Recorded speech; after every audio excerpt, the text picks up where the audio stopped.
Warriors trailed the Clippers by as many as 23 points, but it turned out to be the largest deficit overcome in a win this season. Golden State ended the game on a 22-5 run with a 124-117 win. Steph Curry had his fourth 40-point performance this season. Here he is after that comeback win. This shows the resiliency of this team on the road against a good Clippers team, down 23, to never feel like we're out of it. Fight our way back, get within one, they go by 10. You feel like you get deflated at that point, but we didn't. And just had confidence down the stretch and the maturity that we relied on starting last year and growing into this year. 13-0. Stephen A., how crucial was last night's win for the Warriors? I don't think it was crucial. I just think it's adding dressing, just adding icing to the cake that they already have and eat frequently against the Los Angeles Clippers. I just think it's one of those situations where, Blake Griffin ultimately said it correctly. It's not really a rivalry because the Warriors are simply having their way with the Clippers when it counts most. And that's what this comes down to right now. They're walking around as the reigning, defending NBA champions. Last night, particularly in the fourth quarter, they were toying with the Los Angeles Clippers. They were having fun out there. That's the scary part about the Golden State Warriors right now. Steph Curry iced it up. I mean, when Chris Paul was absolutely displaying his greatness, going ballistic, when Steph Curry was on the bench in foul trouble, you just saw Steph Curry. You looked in his eyes and you knew that he was going to come out there and he was going to have something to say about the outcome of this game. He was not going to stand around and watch Chris Paul put on this show. Steph Curry showed why he's the league MVP. It wasn't because of his numbers. It wasn't because of the 40 or what have you. It was because you saw that he personalized the challenge that was standing in front of him, and he conducted himself accordingly. And then you saw the troops around him. They didn't just play role as spectators. They joined in on the party. Andre Iguodala, Harrison Barnes, Klay Thompson with that step back three, which was a beautiful shot on his part. You just saw these guys step in. Draymond Green, even undersized, playing the five, being as feisty and competitive as he is, a Tom Izzo kind of guy. You just saw all of that and you just marveled at it, and you just said to yourself, with the Clippers, they have, what are you going to say after this? You're up on your home turf by 23 to the undefeated, reigning, defending NBA champions, and you have a 10-point lead with 5 minutes left, and you still end up losing that game. Primarily, again, DeAndre Jordan is a force defensively with his shot blocking, his rebounding, etc. But because he is a liability on the offensive end of the floor, not just with free throw shooting, but he can't score unless he's dunking, that puts more of the onus on Blake Griffin and Chris Paul. And then I'm looking at Blake Griffin. You embrace the double team. You're spinning through it. You're throwing up ill-advised shots. This dude is a tremendous player and a star in this league. But some of the decisions, you just found yourself mind-boggled. You can't afford to make those mistakes against the Golden State Warriors. The Clippers did. And the reason why the win, again, is more icing on the cake than anything else, is because the Golden State Warriors established what they already knew coming into this game. The Clippers are formidable. They are a team to be reckoned with. But they can't mess with the Warriors, period.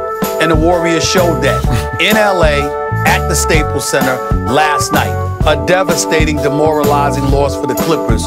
More of the same for the Warriors. So is it too early in this basketball season to say that the Warriors now own the Clippers psychologically? I would say so. I don't think it's too early for that, Skip. And the reason I don't say it's too early for that is because the only thing that could change that is DeAndre Jordan becoming a force. Yep. How can you become a force when you have no post moves and you can't shoot from the free throw line? Completely then agree. It comes down to Blake and CP. You can't. I think they're owned right now. I completely agree. Which is why it felt to me last night as if the Warriors actually enjoyed falling behind by 23 points with 9:22 left in the second quarter of that game, because they knew deep down they could come back on this team. And they knew deep down if they did come back and beat this team in its house from 23 down, would crush what's left of their confidence against the Warriors. And that's exactly what they began to do. And so we saw CP3 go from doubtful before the game, as we said on the show yesterday, to sure thing in the first quarter, right? He played, and boy, did he play. He makes 7 of his 7 shots in the first quarter, and it looked like the Clippers were going to roll at home. And then what started happening?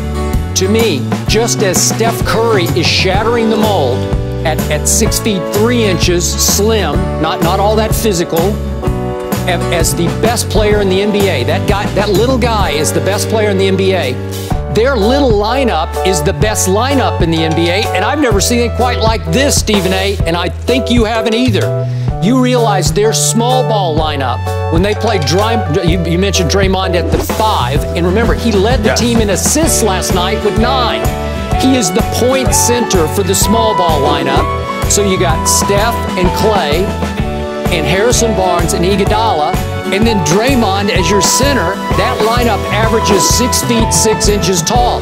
Well, in today's NBA, you would say that's impossible. You're going to get killed on the boards, and they killed the Clippers on the boards. For the game, they were up 44-35 in rebounds. Guess who led the Warriors, the visiting team, in rebounds?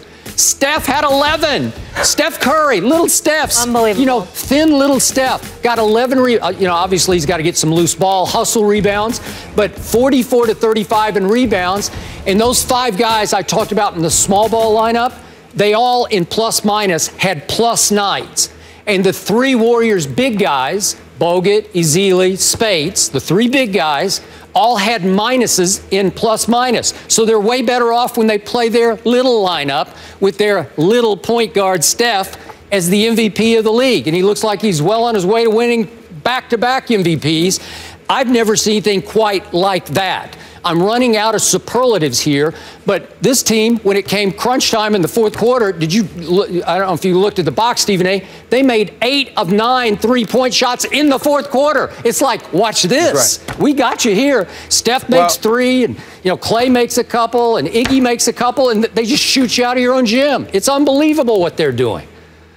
It is unbelievable, but let's break it down. First of all, when you have a presence like Steph Curry, who's the greatest shooter anybody with sense has ever seen in the history of basketball. I agree. You have somebody that you have to monitor. You have to chase him around. You have to guard him off the ball. He's running around screens and picks. He's doing all types of stuff. You've got to contend with that. But then when you have the other shooters around him, keep in mind, Skip, obviously not Andrew Bogut, who only attempted 3 shots and made 1. The other 4 guys, Klay Thompson, Harrison Barnes, Andre Iguodala, and Draymond Green, all shot better than 50% for the field last night. All of them. Every one of them. Klay Thompson had 25 on 6 of 12 shooting and 3 of 5 from three-point range. Harrison Barnes shot 9 of 15 from the field and 3 of 5 from three-point range. Andre Iguodala hit 3 of his 4 shots and both of his 3-pointers.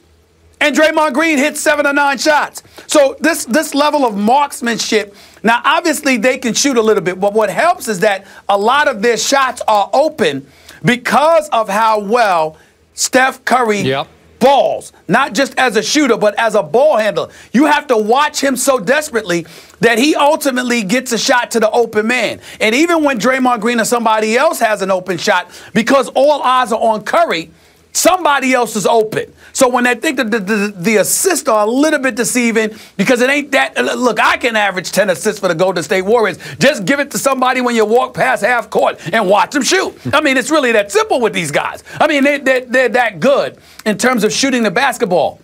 But I think, Skip, where you and I need to really point this out on this show, Skip Bayless, I got to look at Doc Rivers. That's my man. You know how much we love Doc Rivers.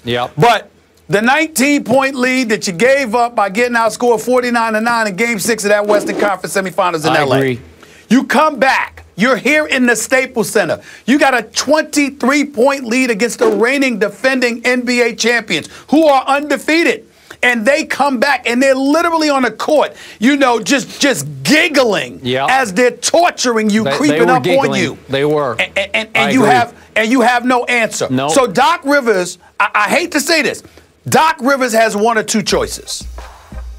You're going to have to figure out a way to get more production from a DeAndre Jordan, to take advantage of the inevitable mismatch his presence with Blake Griffin on the court would cause?